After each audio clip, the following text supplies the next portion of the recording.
Welcome in, Falcons fans. Your boy Russell is back at it again for more Atlanta Falcons content as we are in the offseason portion of the team's calendar year. And I had to bring a special guest onto the show to talk about the Falcons season that was and what is to come. Joe Patrick from 92.9 A Game covers the Atlanta Falcons for them. Welcome into the show, man. How are you doing today?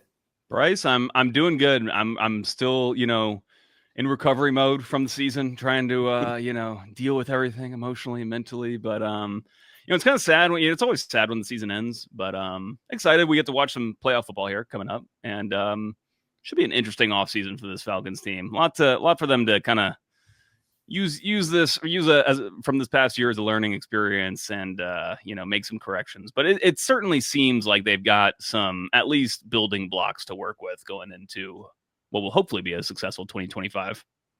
Yeah, definitely. I think too. I mean, even in some of the exit interviews with some of the players, Grady mentioned it. He's like, it didn't feel like it did the previous years in terms of ending the year.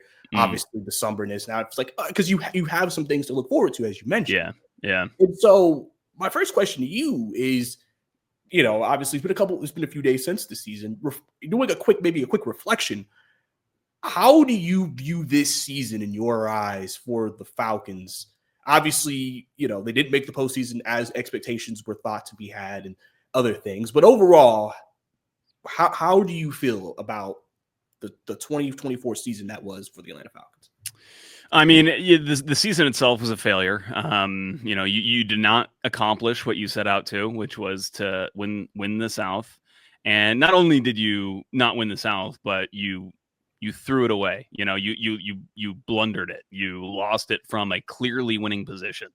And that is, I think, what's going to grind the gears of everybody the most, whether it be Raheem Morris, whether it be, your season ticket holder, everybody. I think everybody's really frustrated with that. There is obviously the brightest spot is Michael Penix. I'm sure we'll talk about him a little bit later, but it is disconcerting the way that we've gotten to this situation with the way that, the signings were made leading into the year that have gotten us to this point, especially in that quarterback room with the big decision being to sign Kirk Cousins to what is like a $90 million contract. You'll hear people say it's like $180 million, but it was never really that. But still, obviously, you have to downplay the fact that say a heavy chunk of change, and that is going to impact this team for the years to come. However, if you got that quarterback, you can work. You can work with that. And this Falcons team has the quarterback, I think everybody believes already, which is saying something after 3 games, but everybody's believing in Michael Penix.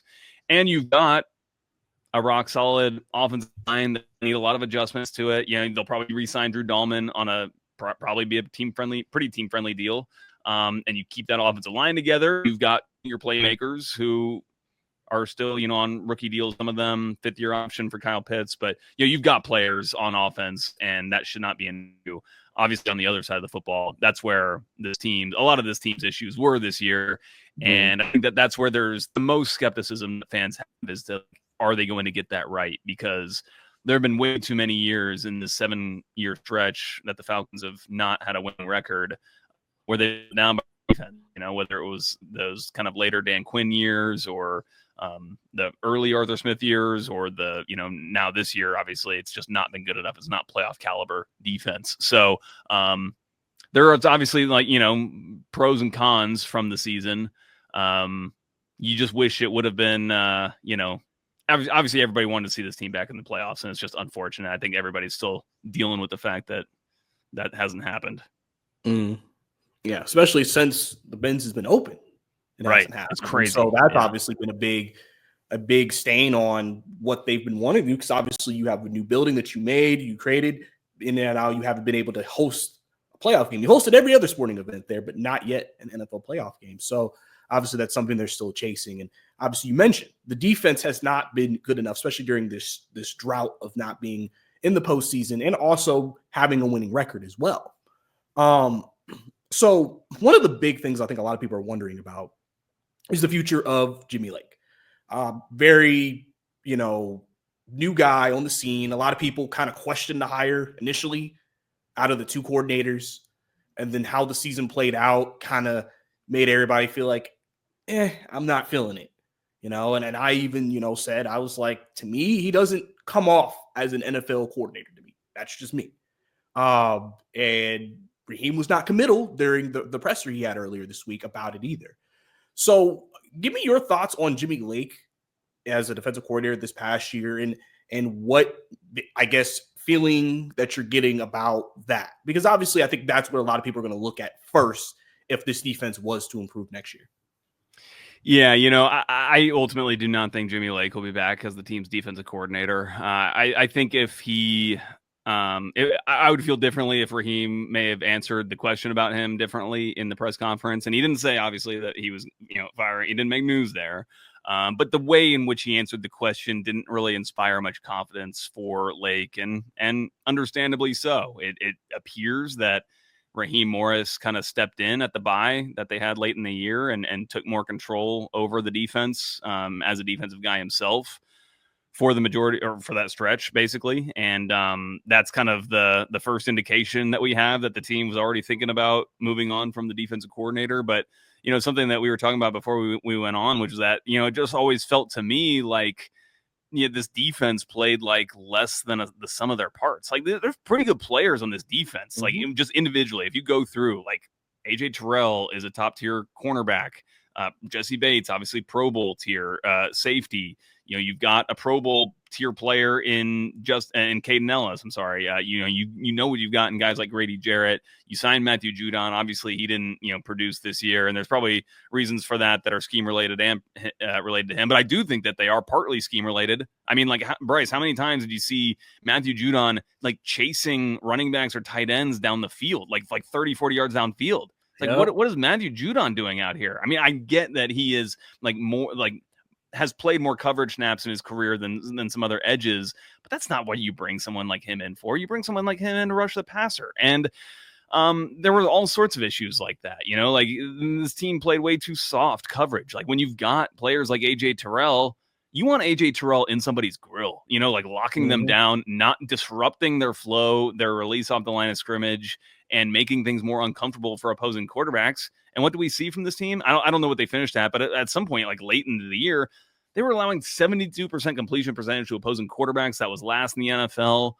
They were making like bad quarterbacks look really good, like Bo Nix. Or I shouldn't say Bo Nix is a bad quarterback, but he's a rookie. Like, you should be making his life very difficult. And instead, they were just allowing Bo Nix to like throw screen passes to death on him, and they were getting ripped apart. And so there's like these kinds of things are things that where I'm no defensive aficionado. I don't think you are either. Like, but even we can see some of these clear vulnerabilities that this defense has. And so that's why I think some of the criticism for Jimmy got like really intense, because you could just, it was so frustrating to watch this team struggle. And again, when all of this it kind of culminates in this 4-game losing streak that the team has after it had taken, rock solid control of the division, and they see that rock solid control slip away completely.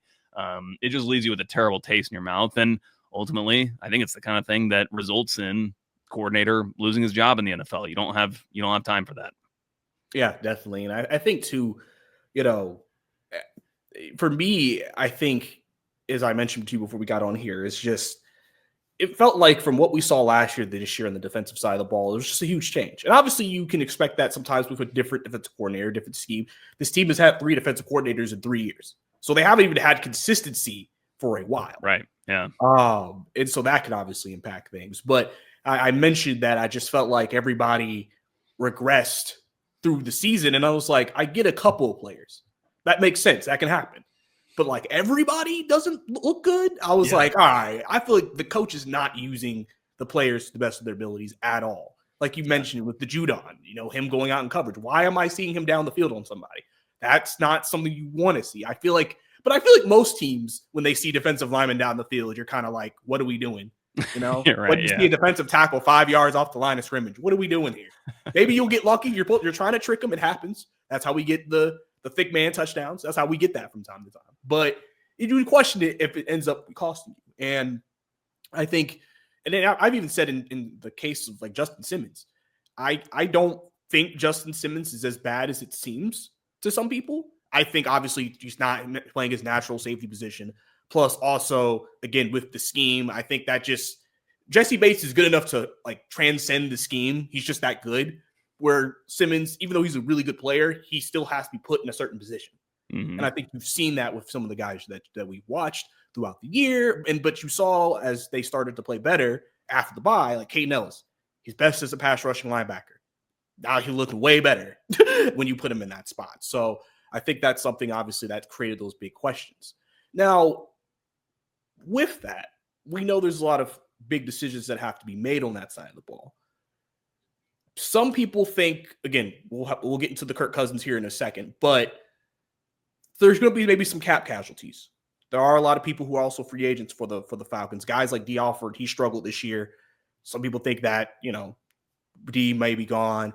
Cornerback 2, I think, is a question. Opposite Bates is a question. And then the D-line is a question. People are seeing a couple guys being cut from there. Some people wonder, do they consider cutting Grady Jarrett? Do they not? We'll have to see. What do they do with the pass rush? You get Braylon Trice back next year. And then I think Nate Landman is also a free agent. So, and I've said since that groin injury, it felt like he wasn't the same player to me. Yeah. But what are you looking at in terms of the future of this defense going into the offseason? Are we maybe headed towards a lot of maybe half the defense, new faces potentially? Could be, but I don't necessarily think it'll be like new faces. But I think that, for example, I think you'll just see some guys kind of flow up into like higher up the depth chart. Like one of the guys that stands out to me is Zach Harrison. I thought he had a really promising showing this year. And it was, again, to kind of go back to the coordinator, like disconcerting to me to see him like getting less snaps than he did his rookie year, which is kind of crazy. Granted, he's playing a different position and they ended up kind of having a lot of bodies in that interior defensive line. So maybe not as many snaps to go around necessarily. But, I would expect a player like him to play a lot more. You also have Ruka Roro was injured for a large portion of the season, but I thought was starting to show out once he started to play. He obviously didn't really play at all, I think, for the first 4 weeks, I believe. I think he had his debut in that Thursday night game against Tampa. I can't remember if that was week 5 or week 6, but I think so. Yeah, but I thought he was like showing some flashes as well. So, and obviously you draft him with a second round pick. So that's a starting kind of caliber player, you would think, going into year 2. So, I haven't really looked at the roster, honestly, Bryce, to like tell you like, oh, I think, this guy's getting cut, this guy's going to stay, that. But like there is one, I would say, like, you talking about these defense linemen, I think David Onyemata is going to get cut. He's an obvious kind of guy that you can save money on. Didn't think he really played very well for the majority of this year. And I think that's kind of an easy one. And, Grady, I think, is also on this list as to, considerations for this because, if you do want to improve this team, you got to give yourself some financial flexibility to do so. And, the risk there, though, is that he's such a cornerstone, for everything about this organization, whether it's the guys in the locker room or how they market the team. The connection that he has to the city is just like, you can't even really describe it. It's special. And it's hard to part with that. And he didn't play badly. He didn't play particularly well. And I think that's obvious that he's coming off a midseason ACL tear. Like, what exactly do you expect? And so I think for that reason, I do expect him to be back. I think he just means too much to this team, and he's not performing poorly enough to the point where it's like, oh my gosh, we can't even play this guy. He's clearly definitely a starter for you still. So I think that he will ultimately be back. But yeah, there's definitely going to be a lot of new faces on this defense, I think, for sure. Yeah, and I think, obviously you hope the changes are for the better, obviously. And like I said, some guys underperformed, and you got to, it's a business, and you got to find guys who can perform. And so we'll see what their direction and plan is when we get more clarity as we go deeper into the offseason. So now let's switch to the offensive side of the ball, and let's talk about the big position, number one position in all of sports for NFL, the quarterback position. Obviously, we Kirk Cousins brought in, big contract. The plan, it seems like, is they were hoping Kirk would be good. I think I always said perfect scenario, it sounded like to me, was he was going to be good for 2 years, and then we'll revisit things. You mentioned a little bit to me before the show about that. And that didn't happen. It seemed like Kirk kind of fell off a bit, and they had to go to Penix. let's focus on Penix. The last 3 games, put in a big spot, young quarterback. We've seen the talent. I think we've seen the arm talent, why they fell in love with him. And I think that last game of the season was really the best game he's had, obviously, during the 3 games. What are your thoughts on Penix going into the offseason? Obviously, it's only been 3 games, but are you leaning towards, I think the Falcons got their guy? And what do you want to see from Penix moving forward? Not only am I leaning toward the Falcons got their guy, like I'm like, firmly in that camp. I couldn't be more impressed, Bryce. Like everybody sees the throws, obviously, which those are themselves are incredible just to watch on film. And how often are you actually saying that? Like, Jaden Daniels, for example, has obviously had some incredible moments and has come up in the clutch and is rightfully getting the flowers he deserves for the season he's having. But even he is not putting like individual plays on tape that are making people's jaws drop quite like Michael Penix is doing with his arm. Just like with the way he's delivering the football, it's absolutely incredible. But that's only one part of playing quarterback, is being able to throw. And it's actually the other parts of it that have me even more excited about Michael Penix, because he's such a confident person, but it's not like this fake, it's not like this like faux confidence where he's like presenting himself as confident so that other people buy into him, or that he's like, so that if he presents himself as more confident, he is more like he just is a confident guy. Like he just like walks and like when he says things, he's very calm. Like when he's in his press conferences, he's very kind of mild mannered.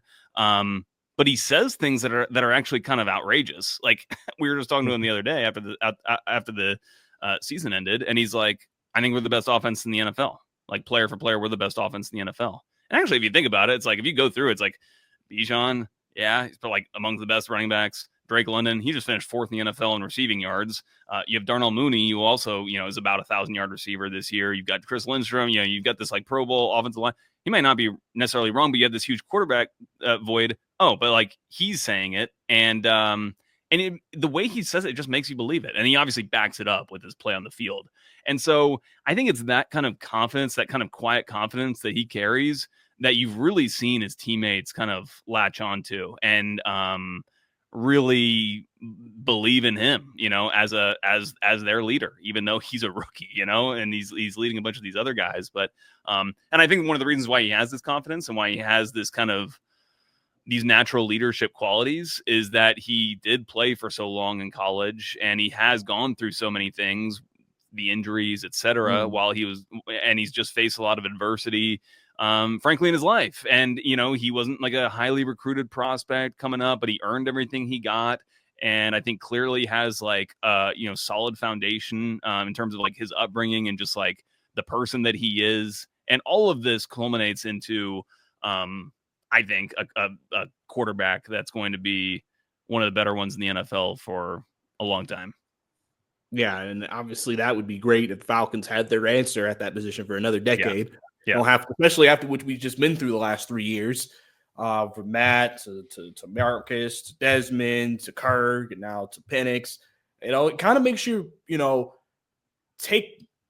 honestly makes you kind of really appreciate the Matt Ryan years more, just knowing that, hey, we didn't have to worry about that. Yeah. And even for the Falcons as a franchise, I mean, really, when Vic came in, he was quarterback for a few years. You had the 1 year, you didn't have him. Matt came in, boom, quarterback all the way up through a couple of years ago, and then go through a few quarterbacks. Now you got Penix. So it's not like this franchise has a history of 30, 40 quarterbacks in 15, 20 years, And so I think that, with Penix, I feel really good about him. I think I really like him. People call him the best pure thrower coming out of the draft, and I think we've seen that on tape. And biggest thing for him is just getting chemistry and getting more comfortable. And he gets a second year with Zach Robinson to kind of get himself more comfortable. And it makes you wonder sometimes, is Zach going to maybe show some new things next year going into the second year as the offensive coordinator for this team? And now we got to go to the guy who people thought would finish the year as the Falcons quarterback, but that didn't happen. Kirk Cousins. There's been a lot of rumors about his future. We've heard could be cut. We've heard could be traded. We've heard that maybe the Falcons might keep him as a backup next year. There's a lot of directions that they've been in. We've heard teams connected. Cleveland's been a team that's been connected to Kirk. I don't know how excited you get about Deshaun Watson, Kirk Cousins quarterback contest, but it just depends on who you are, right? But what is your thoughts on Kirk's situation right now? And do you think there is a legitimate chance he could still be on this roster next year? Oh man. Do I really think he's going to be on this roster next year? Like, no. But I think that there's like a plausibility to it that the Falcons are trying to leverage to the greatest possible extent. The Falcons paid Kirk Cousins to provide them essentially a top 10 offense or top 10 quarterback play, top 12 quarterback play, maybe even this year and next year. And then after those 2 years, they were going to get together and either talk about ending the contract there and paying him out his last $10 million and ending it, or they were going to renegotiate if he was playing at like a MVP level or near MVP level, and they were going to extend that thing and keep it going. But they had 2 years of payment for him bookmarked for him to bring them, certain level standard of quarterback play. That standard of quarterback play has not manifested. Mm-hmm. However, that standard of quarterback play maybe could manifest next year through Michael Penix, not through Kirk Cousins. But if you're getting that level of quarterback play and you are already earmarked, like just financially, we're just talking about the finances. Mm. You've already earmarked to pay Kirk and Penix for this year, regardless. You're getting what you paid for. You're not getting it from who you thought you were paying, but like you're getting for the outlay that the team made to these 2 players. They're getting in return what they expected, or at least let's go into it considering that to be the case. Mm. And so if that's the case, then it's like, well, yeah, then we can actually afford to just have Kirk be the backup quarterback, and he's still a smart guy. He can still, help Mike game plan as well as possible, and be a great role model for him, et cetera, et cetera. He seems like, honestly, he kind of seems like the model backup quarterback in some respects. But there's no way Kirk wants to be a backup quarterback. He's turned 37 soon. He doesn't have many years left in the NFL. You think he wants to spend them being, sitting in a backup? Especially when he said in that last press conference that he did after he lost his job, he said, "I did not forget how to play quarterback." I think that he was clearly sending a message by saying that to say, I can play for you being X team in the NFL. And it's in Kirk's best interest for him to be cut, because then he gets to obviously choose his team. And the problem, I think the big problem the Falcons have in this situation is that it's also in the interest of every other team in the NFL for Kirk to be cut, because then they only have to take on like $1.5 million or however much it is, some change you find in the cushions for him to be your starting quarterback, as opposed to if you had to trade for him, you have to take on his yearly salary, which is obviously what the Falcons want ultimately, because they want to alleviate that dead cap burden as much as possible. So does he end up getting traded? I think I kind of waffle on it, but like, I think it's partially because I'm just like, for the Falcons' sake, I kind of just want him to be traded. Ultimately, like the most common or the most likely situation by far is that he does end up just getting cut. And the Falcons can still say, listen, didn't work out with Kirk, but we outlaid this much money for this quarterback play, and we're still getting that through Michael Penix. So that's kind of, how we live with that situation. But ultimately, it's not to say that like that decision to sign Kirk in retrospect is a bad one. The decision to draft Michael Penix is a great one. And I think there's a lot of takes that are being like slightly revised. Their draft takes are being slightly revised, almost like tweaked about the draft and like why they felt like the number, why people went crazy about the number 8 pick. Because Bryce, I heard a lot of people at the time talking about how the Falcons were reaching. Not only did they not need the quarterback, but also they were reaching on a second round talent. And I think it's very clear at this point that is complete BS. They were clearly, I think the Falcons have been obviously extremely vindicated on how they thought of this player, especially compared to the rest of the league. Yeah, and I think too, listen, they always say when you go through this evaluation process and you find your guy, that's what sometimes raises a guy off the draft board that you may have not expected, especially the run of quarterbacks we went through in the last year's draft. It's almost like if you looked at all 3 quarterbacks, let's say the last 3 taken in the first round, Penix, J.J. McCarthy, and Bo Nix. Like, you say Penix is a second-round talent, but I'm also hearing people thought those guys were not. JJ rose up the charts. But Bo Nix was definitely a guy, especially being, a Georgia fan, going through the SEC when he was at Auburn and then went to Oregon, things like that. A lot of people were thinking, oh, he's not that highly deserved to be drafted that high, and it ended up working out for Denver. Sometimes the coach quarterback fit works. Yeah, exactly. But it's just one of those things that just go into the process. And, they went through a workout with Penix. They fell in love with him and they got their guy. And now this pays off for him. You can't be mad. You can't be upset. You got your guy. Yeah. But just, obviously you can question the Kirk Cousins all you want it. But I'll make this point through what I've heard through the reports and everything. In a way, if you came into that draft, there was no guarantee you were going to get Michael Penix. And if you didn't go after a guy, I mean, where would we be right now? Like people are saying, they could have got Sam Darnold or something. There's no guarantee he would have played like that here. Right. He's playing like in Minnesota. There's no guarantee. Right. Yeah, probably wouldn't have if I had to guess. Exactly. I think Kevin O'Connell's the best in the league. Yeah, exactly. So it's one of those things where I think they just felt like they took the route they felt like they needed to take. And listen, they didn't pay off. They paid all that money and it didn't work out. But that's how the cookie crumbles sometimes. Yeah. So obviously. We'll see what happens. I was very much in favor of the Kirk Cousins signing. Like I was in the camp of you pay the best available quarterback, the money to bring that quarterback in. I was not on board with the Justin Fields. Not that I wasn't on board with it, but I was not as enthusiastic about like that kind of signing, like a Russell Wilson or a Justin Fields, like sign them for a year and then also draft a quarterback and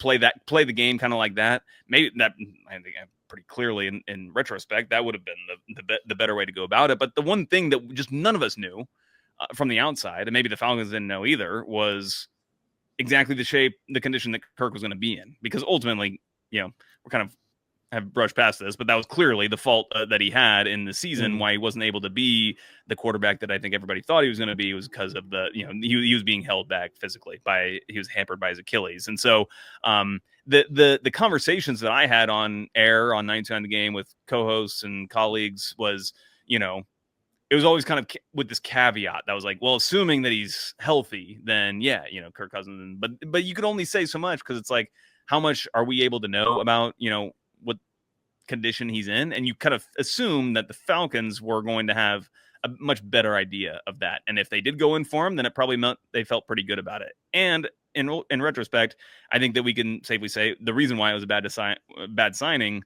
was because I don't think that due diligence was either done or done accurately or whatever, but clearly, it came back to bite them. Yeah, definitely. And you lost draft pick because of tampering for it. Yeah. So that's also the icing on the cake. But let's go to another part of the offense. Let's talk about Kyle Pitts. Very embattled player of this team. A lot of people are kind of out on Pitts.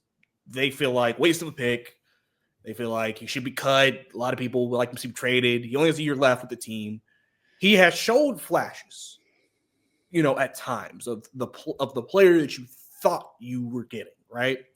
I mean, shoot, he's had the most touchdowns he's had in the league this past year, technically, as so far. I've made the case that this is just me. I would like to see Pitts with a guy like a Penix, just because I've said that Pitts obviously is better as a downfield guy, and we can talk about how he's used and if he's being used correctly and things of that nature. But I just said I would like to just see it, right? Mm-hmm. Just to see what that looks like for him.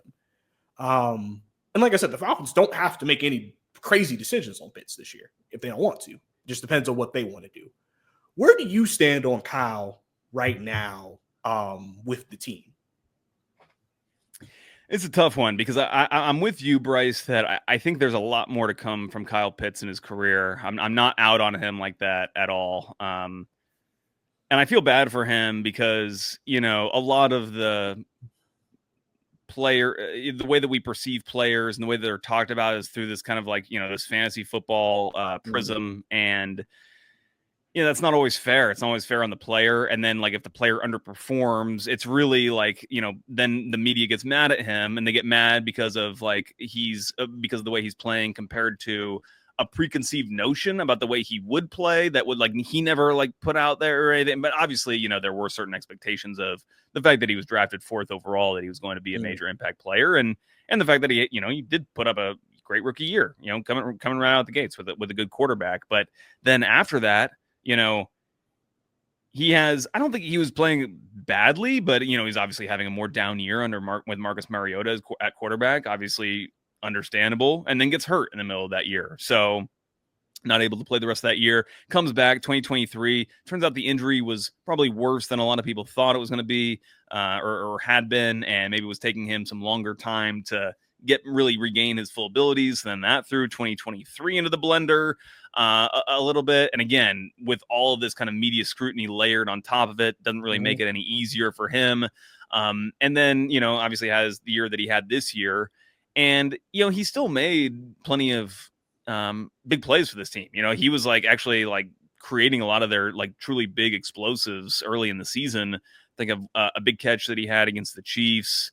He had another one against the Panthers. He had 2 against the Bucks. You know, 2 big touchdown catches against the Bucks in that road game. So he was making some plays, but he was just never that big, like that, like high volume receiver, like you would expect, like a top draft pick to be for your offense. And I guess like if I want to criticize him, and I think what he was perceived to be, he's not a great route runner in terms of creating separation. Like you can just see, he doesn't like drop his hips at the top of his routes and really like break away from other players. He just kind of stays upright and is not really like cutting quickly, or kind of like wrong footing defenders. And then also I think the more tougher one to really make sense of is the fact that he's really weak at the catch point. Like you know, defensive backs will routinely knock the ball out of his hands if they're kind of in and around the play, where, you know, the kind of one of the features of him was supposed to be that he's this big body receiver who can make these contested catches, like we see a guy like Drake London do a lot. And Kyle Pitts just doesn't come away with those catches as much. So I think I've kind of laid out like the pros and cons of who he is as a player. Now, what do I think his Falcons future is? Ultimately, I kind of, and this is just me speculating because the coaches would never say something like this, but I don't think that they value what Kyle brings. That's not the right way to say this. Okay, so Zach Robinson runs, or what at least was running, tons of 11 personnel, like more than anybody in the league, like 94% or something crazy. If you're running that much 11 personnel, you really need your tight end to be like pretty good blocker. Like you need him, you need to be able to move him around, probably put him in motion a little bit, but you need him to kind of help in the run game. And I just think that Charlie Warner, you know, they signed him to a 3-year contract. That to me signals that he's kind of like, you know, a pretty like core piece for how they want the offense to operate. And it feels like to me, they actually see Charlie Warner as someone who fits what they need out of that position. Maybe a little bit better than Kyle Pitts is. And we've even seen a lot more Charlie Warner playing in the 11 personnel sets for this Falcons team versus what Kyle Pitts was as we got later on into the season. So, where does that leave us? I kind of do think that he is going to be traded. I'll put it out there. I'll just predict that he will be traded. I will certainly see his name like in trade rumors for sure. But I think one of the reasons also that I think that they will ultimately pull the trigger on it is because they need the draft picks. And I think that they will, I think they know that they're going to need to have to move some pieces ultimately to be able to acquire some of that capital so that they can reinvest with some more younger talent that's cheap in the draft. Yeah, if they go in that direction, like I won't be upset. Obviously, we'll have to see what he can get for them. And like you mentioned, I mean, Charlie Warner kind of does fit what they want. People said, I mean, even with the Rams, I mean, the way they played, I mean, you know, the tight end is not, he's there, but like, it's not, we need this elite receiving tight end for this offense to go. Yeah. You know, especially. So that may have diminished what Pitts is for them. And now it's more of you use Pitts in a, okay, well, he could just now play as another wide receiver if we want to go with more of a 3-4 receiver set. instead of, okay, we need an inline guy. Well, that's more Charlie Warner. So it'll be interesting to kind of see how that goes into the offseason, I'm sure. And then obviously, I mean, I don't know if that means Charlie Warner's starter tight end 1 next year. I don't, maybe. We'll see what, I mean, obviously you would assume tight end 2 would now be something they're trying to address. Same thing, if you can move off Kirk, QB2 is now something you're trying to address. Mm-hmm. So it'll be interesting to kind of see how those decisions come together. And Bryce, maybe they don't play as much 11 personnel next year as they did this year. We saw a lot of teams kind of go into more 12 personnel this year. I think that Arthur Smith was maybe actually a little bit like ahead of that curve, even though it wasn't working as well as anybody thought here in Atlanta. And quarterback was kind of a major bottleneck in terms of getting the value out of the players they had on those offenses. And by the way, I would say that I would feel like a lot less likely that Kyle Pitts was going to be traded if it was Arthur Smith still here, because they would have more ways to implement a player like him into that offense as opposed to this one, at least with the evidence that we have so far.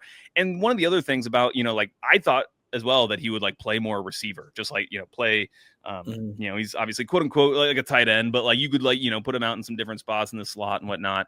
And ultimately we didn't see a ton of that this year. And I think the reason is to go back to the route running. I just don't think that they felt like he could really get open other than on alert routes, deep routes, basically, which is where we saw him be productive this year, was on a lot of those explosive catches where, Kirk Cousins sees a matchup he likes off the snap and goes to Kyle on a deep route, which is a genuine strength of his, and something that, they were able to utilize. But ultimately, I just think that there's more value that they may feel like they're able to extract from him by trading him than by putting him on the field. Yeah, and by the way, I think that if he does get traded, he probably has some amazing year for his new team. I think everybody could see that. I wonder. So I mean, it's funny. I feel like everybody likes to connect people to teams like Miami would be a spot.